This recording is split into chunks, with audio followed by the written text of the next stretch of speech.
Bonjour tout le monde! Aujourd'hui, deux choses. Première des choses, je vous dévoile le nouveau nom de mon chien et après ça, on va parler de nœuds de pêche.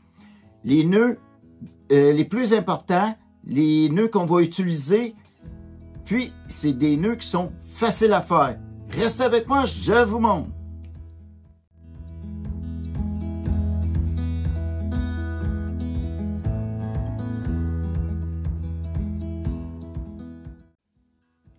Bienvenue sur ma chaîne Rockwood Survie. Mon nom c'est Rock Dubois et aujourd'hui je vous dévoile le nouveau nom de mon nouveau petit chien. Fait que le nouveau nom c'est Chico. Le pourquoi j'ai choisi Chico? Parce que Chico ça veut dire tout petit. Ça veut dire aussi un petit garçon. Fait que c'est un petit garçon, il est tout petit. Fait que c'est pour ça que j'ai choisi Chico. Il y avait plein de noms, j'ai eu vraiment de la misère à choisir. Je peux vous remercier tout le monde de m'avoir envoyé des noms. Je peux vous dire que j'ai eu beaucoup de misère à choisir entre Chico, Sparky. Sparky, ça, je le trouvais super beau aussi. Woody, puis plein d'autres aussi. Fait que on l'a choisi un petit peu à deux, moi puis mon épouse. Fait que ça a été le nom qui a comme revenu, puis j'ai aimé beaucoup. Fait qu'aujourd'hui, je vais vous parler de nœuds de pêche. Les nœuds de pêche qui sont faciles à faire, qui ne glissent pas et qui ne cassent pas les fils. Je vous montre ça, on commence. Pour le premier nœud, je vais vous montrer de quoi on va commencer par la base de tout. Ça va être de faire un nœud sur la bobine. Il est important de changer le fil à tous les ans ou aux 2 ans. Comme celui-ci, il y a 2 ans, le fil, puis vous voyez, il est complètement frisé.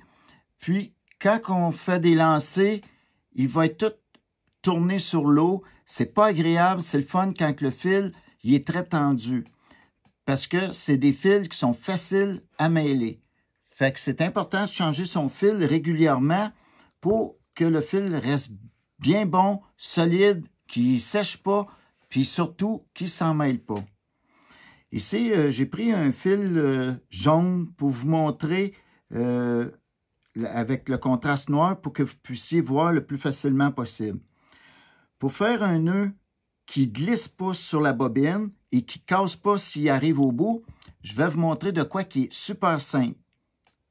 Vous prenez votre fil et vous lui faites tout simplement un nœud simple ici au bout, comme ceci. Fait qu'un coup, j'ai fait mon nœud qui est simple. Je vais couper l'excédent ici, le surplus. Enfin, ça va être le nœud qui va barrer mon nœud. Après ça, je tourne mon fil par-dessus ici comme ça. Je le passe ici à l'intérieur et je viens rechercher mon fil de la loupe ici. Et je fais un autre nœud simple ici. Tout simplement comme ceci. Fait que là, je le serre comme ceci. Et vous allez voir que ça fait un nœud coulissant. Un coup que mon nœud y est fait, on passe le nœud dans la bobine. On s'arrange de le centrer dans la bobine et on le serre. Il ne faut pas oublier de saliver toujours votre fil pour pas qu'il chauffe parce qu'il va onduler.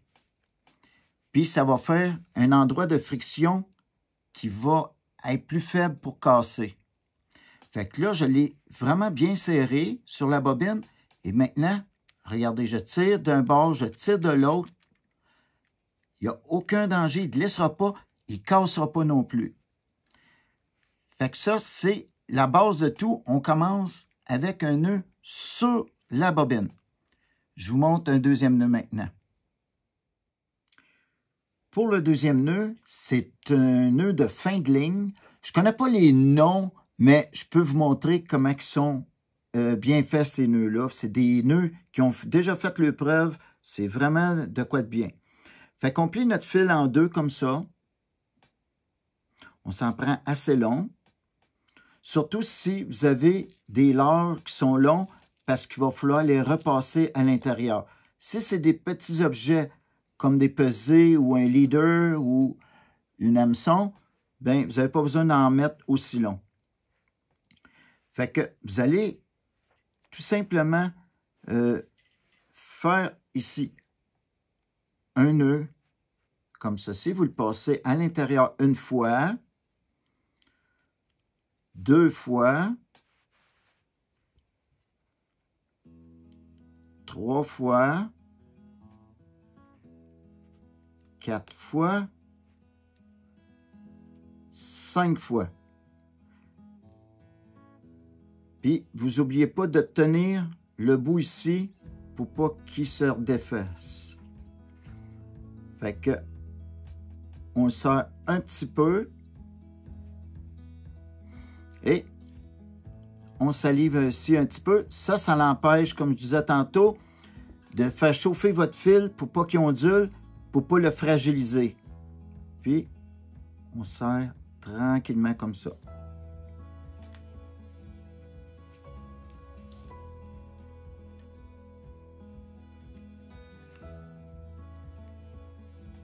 Et après ça, on ôte l'excédent.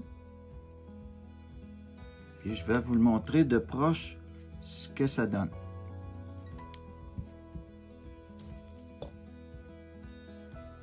Si vous voulez venir voir de proche ce que ça donne le nœud, c'est ça.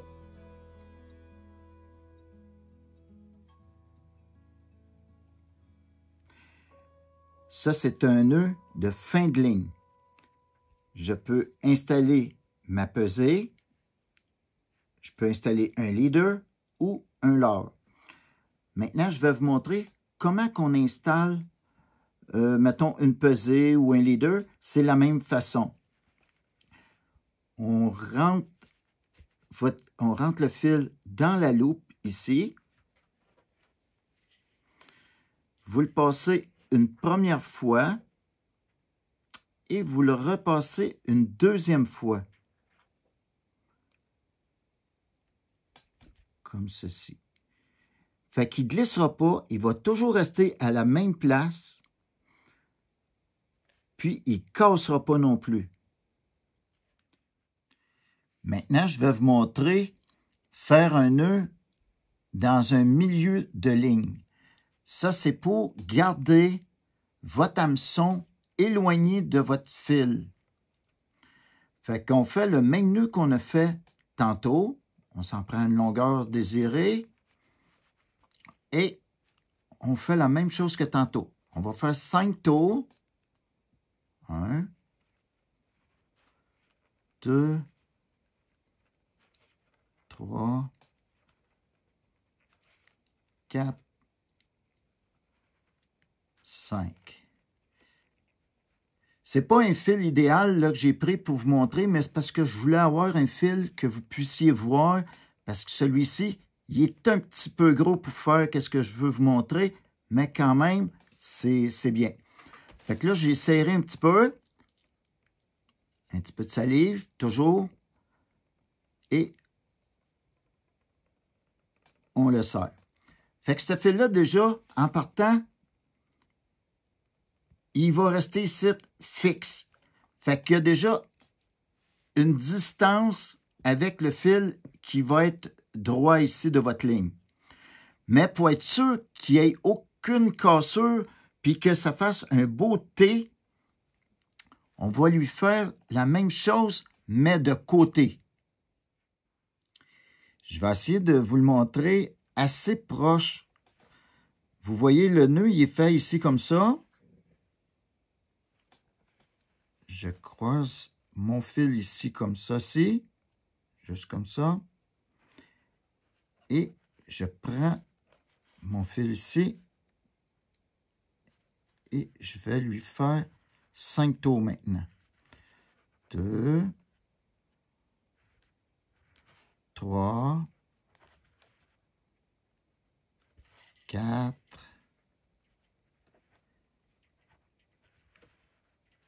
5.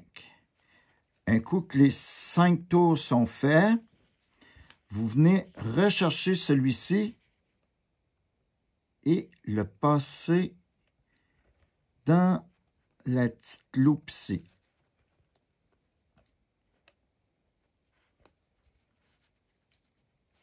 Comme ceci.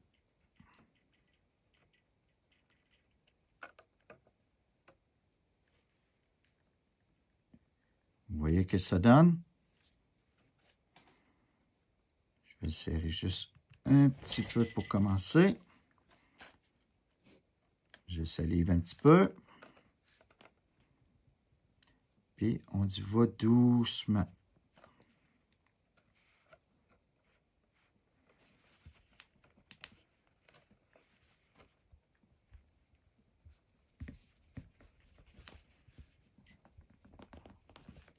Et voilà. C'est ce que ça donne. Fait que ça fait comme un T, puis ça va donner beaucoup de rigidité à votre fil de côté, comme ça. Puis maintenant, je peux attacher mon hameçon.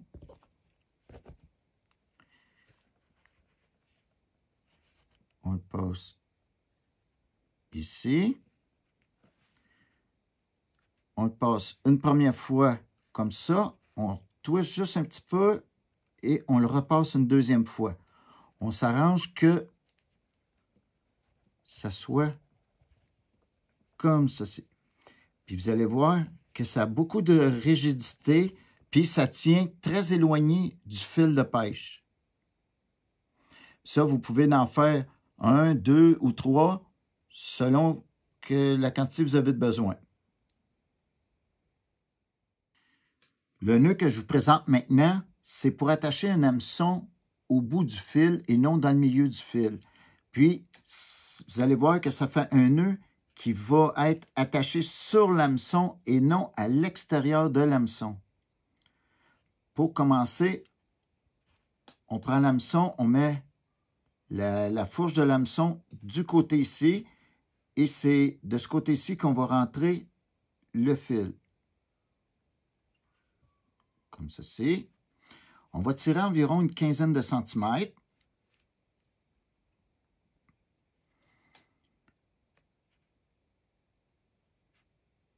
Je ramène mon fil ici. Ça fait une petite loupe comme ça. Et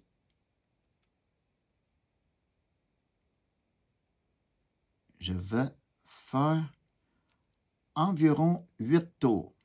3, 4, 5, 6, 7, 8. Vous les roulez assez serré et qu'est-ce qui est important, c'est de tenir serré votre doigt avec le pouce ici. Et vous passez le fil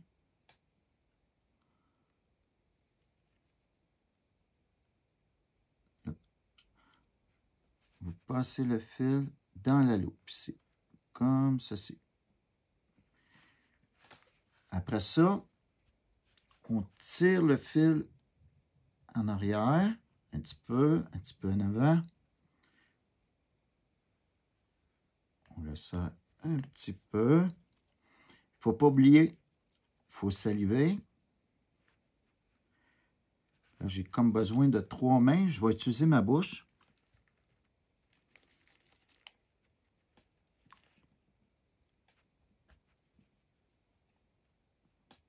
Puis, on peut ôter après ça l'excédent.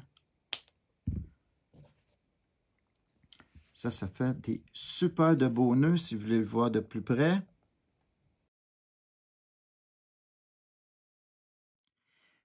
Le nœud que je vais vous montrer présentement, c'est comment connecter 2 fils ensemble.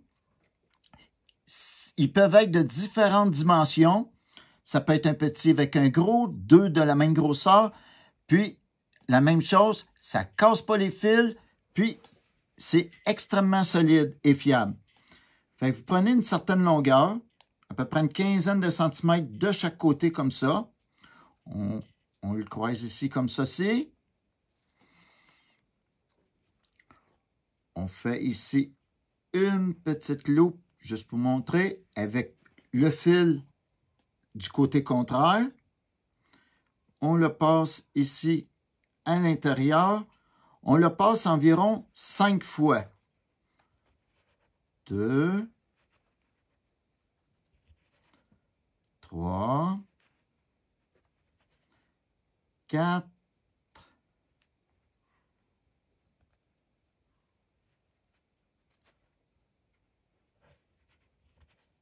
et puis 5. Puis, on vient le serrer. On met un petit peu de salive. C'est très important si on ne veut pas que nos fils ils frisent. Et voilà. Fait que là, j'ai un côté de fait. On fait la même chose de l'autre côté. Le fil de ce côté-ci, qui est rendu de ce bord-là, on fait une petite loupe. On va essayer d'aller lentement. On le passe en dessous. Puis, on fait la même chose. Environ 5 tours. 2, 3, 4, 5. La même chose. Je le serre un petit peu.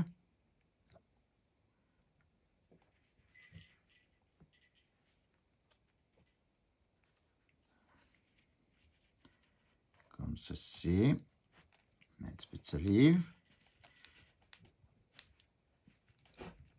Et voilà. Et maintenant, j'ai juste à serrer mes deux fils ensemble. Je vais aller doucement pour que vous voyez. Je les rapproche. Je les rapproche. Là, ils touchent ensemble. Je vais les serrer un petit peu. Et voilà. Là, ils sont très bien connectés. Puis, comme tous les autres nœuds, on peut couper les fils tout près, sans aucun problème.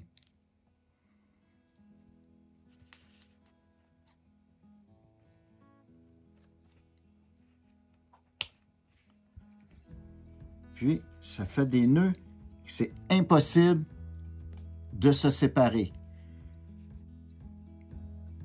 Puis, en passant, je vais vous montrer d'autres nœuds dans d'autres vidéos aussi. Puis, les nœuds que je vous ai présentés aujourd'hui, vous êtes capable, dans n'importe quelle situation, vous débrouiller pour la pêche. Parce que vous avez une variété de nœuds pour vous débrouiller à faire toutes sortes de pêches différentes. Fait que ça, c'est un nœud qui est super fiable. Puis, si vous avez aimé la vidéo, n'oubliez pas, vous me faites un petit pouce. Puis, si vous n'êtes pas abonné, c'est le temps de vous abonner.